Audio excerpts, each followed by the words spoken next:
Salve, salve nação! Saudações rubro-negras! Temos aqui um corte da Placar TV falando do Cebolinha e da sua vontade de retornar para o Grêmio. Confesso que eu não sabia que o Cebolinha estava descontente aí no Mengão, hein? O que será que aconteceu, hein?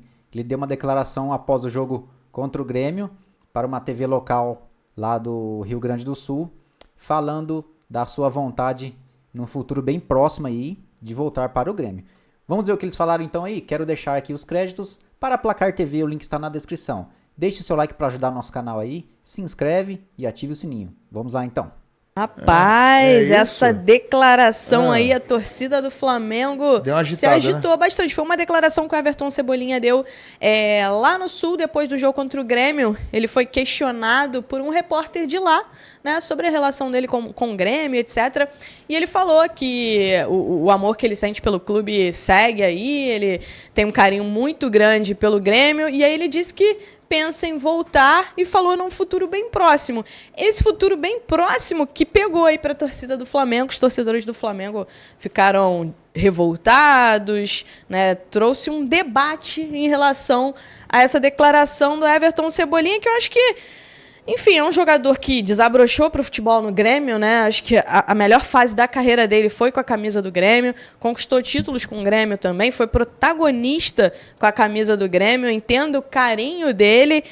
Acho que é uma declaração que talvez pudesse ser evitada nesse momento, no momento em que ele não conseguiu ainda emplacar nessa temporada, depois que ele voltou de lesão. Aliás, no Flamengo, a história dele, né, Elan, é uma história complicada, porque ele vem com um grande investimento e aí não consegue se firmar, passa um ano e ele não consegue entregar o que se esperava dele. Ele estava para sair, chega o Tite, e aí o Tite, que já conhecia ele, foi campeão da Copa América com ele em 2019, sendo um dos destaques da seleção brasileira, conseguiu extrair um bom futebol dele, mas no melhor momento dele com a camisa do Flamengo, ele lesionou. E aí foi uma lesão séria e uma sequência de problemas físicos também. Ele voltou há pouco, já teve problema físico de novo, aí retornou, ainda não se firmou com a camisa do Flamengo. Dá essa declaração, o torcedor fica maluco. É aquela questão clássica do altos e baixos, né? Eu já vi grandes partidas do Cebolinha com a camisa do Flamengo e vi outras em que ele estava completamente apagado e, claro, como você disse, em muitos casos nem uma coisa nem outra, ele estava machucado. Então, as lesões têm atrapalhado realmente a trajetória do Cebolinha, mas já fez grandes jogos também, já fez grandes gols, já fez grandes jogadas. É um cara que volta e meia mostra aquela centelha do futebol que ele tem.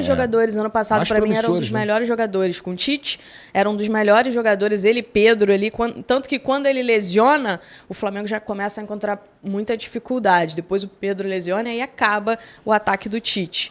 Mas eu gosto, acho que é um jogador dedicado, é um jogador que sempre respeitou a camisa do Flamengo, é um jogador que vem tendo esses problemas físicos que não era comum na carreira dele. Ele passa a ter esses problemas físicos mais frequentes com a camisa do Flamengo, o que realmente é uma pena. Vamos ver se ele consegue ter uma sequência agora. Então, na Argentina... E a Arrascaeta? Você fala como? Jordan? O ano inteiro sem nenhum problema. Cara de surpresa ou não? Esse é o meu... Se ele jogar...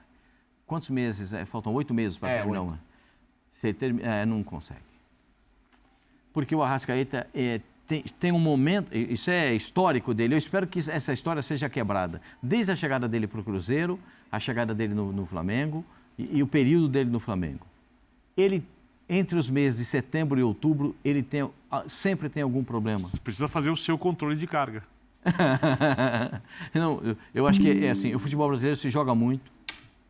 Gramado é mais ou menos. Também tem isso. Tem o sintético, o jogador reclama que dói joelho, vai jogar em campo natural duro, vai jogar em campo natural macio, vai jogar em campo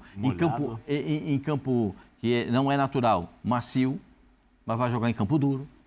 Porque tem grama artificial que dá para jogar tranquilo, sem problema. Agora, tem grama natural que o morrinho vai te arrebentar o tempo todo.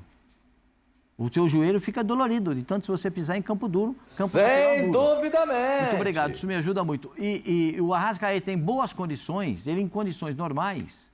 Ele é esse aí, o jogador que... É o melhor meia do país? Responde a pergunta. Ele é o melhor 10 do Brasil. No futebol. Melhor que o Alan Patrick? No futebol brasileiro, ele é o melhor 10. Tá. Mas o melhor brasileiro com a camisa 10 é o Alan Patrick. Boa. Boa, foi bem. Ele não foge dos enroscos. Tinha um amigo meu na base, o Pascoal vai saber disso. Eu acho que o Birner também, né? Na época que a gente nós éramos mais novos, né? Sempre tinha... Não muito, né, Pascoal? Tinha um jogador que sempre estava com problema. Ia, lesão muscular. Aí o cara gritava, tá com problema de novo. Aí o cara falou assim, leva no dentista que tem foco dentário aí. Lembra? Fazia radiografia, tudo para ver o foco dentário. Mas isso houve jogadores com esses problemas. Muitos tiveram esse problema. O Miller teve um problema dele. Tem um problema no Seedorf, tem um...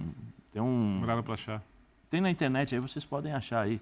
O Seedorf na Inter de Milão, não conseguia jogar, foi pro Milan, tá na internet. Aí chegaram no Milan, vamos fazer um check-up geral, viram que ele tinha um problema no dente, trataram, nunca mais teve problema. Mas que time, hein?